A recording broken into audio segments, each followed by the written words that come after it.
The art of travel हे Allen दे बॉटन यांनी लिहिलेले एक विचारप्रवर्तक आणि चिंतनशील पुस्तक आहे.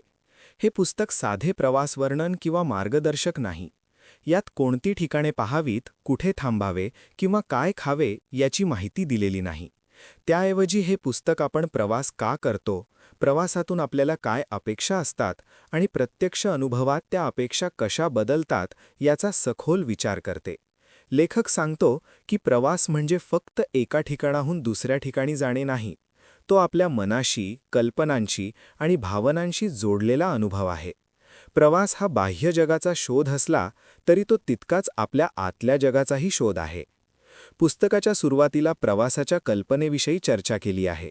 अनेकदा प्रवासाचा सर्वात आनंददायी भाग म्हणजे प्रत्यक्ष प्रवास सुरू होण्यापूर्वीचा काळ असतो.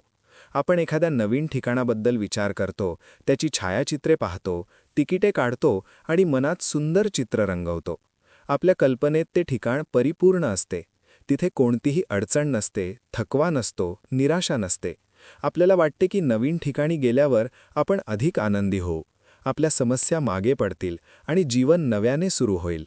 प्रवासाच्या जाहिरातीही आपल्याला असेच स्वप्न दाखवतात.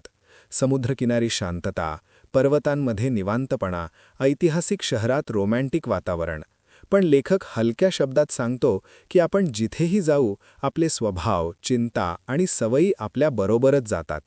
केवळ जागा बदलली म्हणून मन लगेच बदलत नाही. यानंतर लेखक प्रवासाच्या सुरुवातीच्या अनुभवावर लक्ष केंद्रित करतो. विमानतळ, रेल्वे स्थानक किंवा बस स्थानक ही अशी ठिकाणे आहेत जिथे आपण आपल्या नेहमीच्या जीवनातून बाहेर पडतो आणि एका नवीन अनुभवाच्या दिशेने जातो. त्या क्षणी आपण एका संक्रमण अवस्थेत असतो.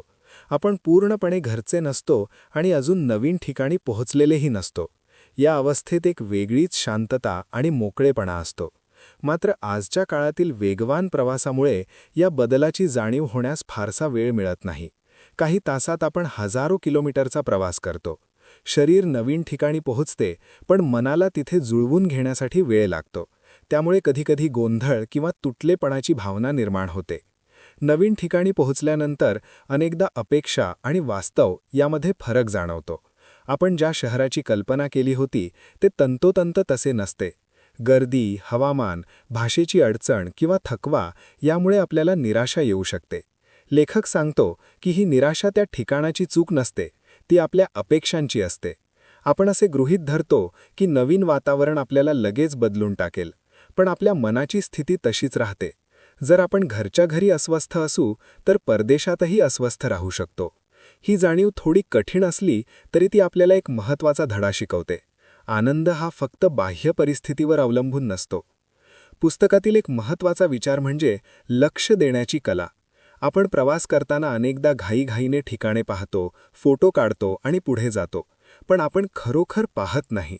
लेखक सांगतो की जर आपण शांतपणे, संयमाने आणि लक्षपूर्वक पाहिले तर छोट्या छोट्या गोष्टींमध्येही सौंदर्य सापडू शकते.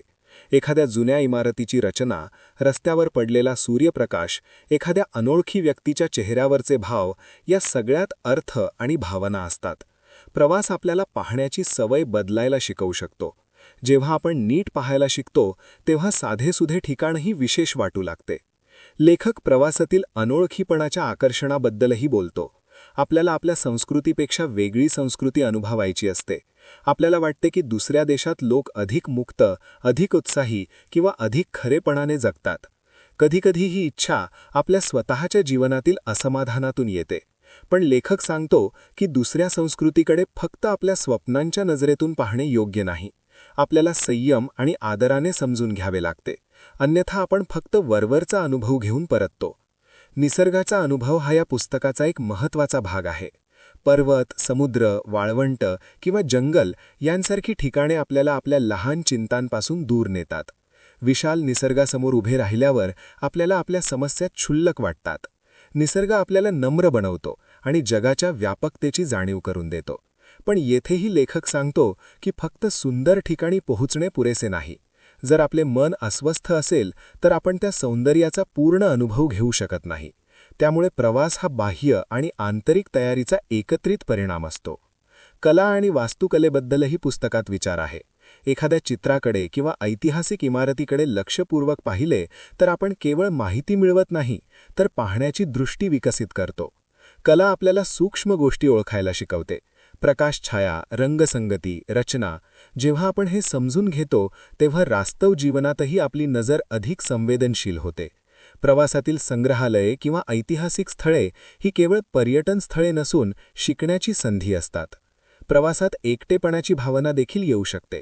अनोळखी भाषा, अनोळखी लोक आणि वेगळे वातावरण यामुळे आपल्याला एकटे वाटू शकते. गर्दीत असूनही एकाकीपणाची जाणीव होऊ शकते. लेखक या भावनेला नकारत नाही. तो म्हणतो की एकटेपणा हा प्रवासाचा नैसर्गिक भाग आहे. पण हाच एकटेपणा आपल्याला अधिक जागरूक बनवतो. आपण छोट्या दयाळू कृतींची अधिक कदर करतो आणि स्वतःकडे अधिक प्रामाणिकपणे पाहायला लागतो. घरी परत येणे हा देखील प्रवासाचा महत्त्वाचा टप्पा आहे. परत आल्यावर आपल्याला आपले घर, आपले शहर वेगळ्या नजरेने दिसते. जे आधी साधे किंवा कंटाळवाणे वाटत होते ते आता ओळखीचे आणि समाधान देणारे वाटू शकते. प्रवासामुळे आपल्याला तुलना करता येते आणि आपल्या जीवनातील चांगल्या गोष्टी नव्याने जाणवतात.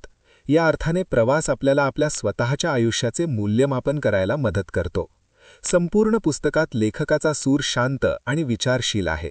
तो प्रवासाचे गुणगान करत नाही, पण त्याची आमाणिक तपासणी करतो. तो मान्य करतो की प्रवास प्रेरणादायी असू शकतो, आपले क्षितिज विस्तृत करू शकतो आणि नवीन अनुभव देऊ शकतो. पण तो हेही स्पष्ट करतो की प्रवास कोणताही जादूचा उपाय नाही. तो आपल्या आतल्या प्रश्नांना त्वरित उत्तर देत नाही. उत्तर शोधण्यासाठी आपल्याला स्वतःकडे पाहावे लागते. सरळ शब्दात सांगायचे झाले तर हे पुस्तक शिकवते की प्रवासाचा खरा अर्थ जागा बदलणे नसून दृष्टी बदलणे आहे. आपण कसे पाहतो, कसे अनुभवतो आणि कसे समजून घेतो हे अधिक महत्त्वाचे आहे. जर आपण लक्षपूर्वक आणि खुले मन ठेवून जगाकडे पाहिले तर प्रत्येक प्रवास आपल्याला काहीतरी शिकवू शकतो. आणि मग कदाचित आपल्याला दूरवर जाण्याचीही गरज नसेल. आपण आपल्या रोजच्या जीवनातही नवीन अर्थ शोधू शकतो. शेवटी हे पुस्तक आपल्याला सांगते की प्रवास हा बाह्य जगाचा नाही, तर आंतरिक परिवर्तनाचा प्रवास आहे. अपेक्षा ठेवणे स्वाभाविक आहे, पण वास्तव स्वीकारणेही तितकेच महत्त्वाचे आहे. जर आपण प्रवासाकडे आत्मपरीक्षण आणि शिकण्याची संधी म्हणून पाहिले तर प्रत्येक अनुभव आपल्याला अधिक समजूतदार, अधिक जागरूक आणि अधिक कृतज्ञ बनवू शकतो. अशा प्रकारे प्रवासाचे अंतिम गंतव्य एखादे शहर किंवा देश नसून आपल्या स्वतःच्या जाणीवेची आणि समजुतीची वाढ आहे.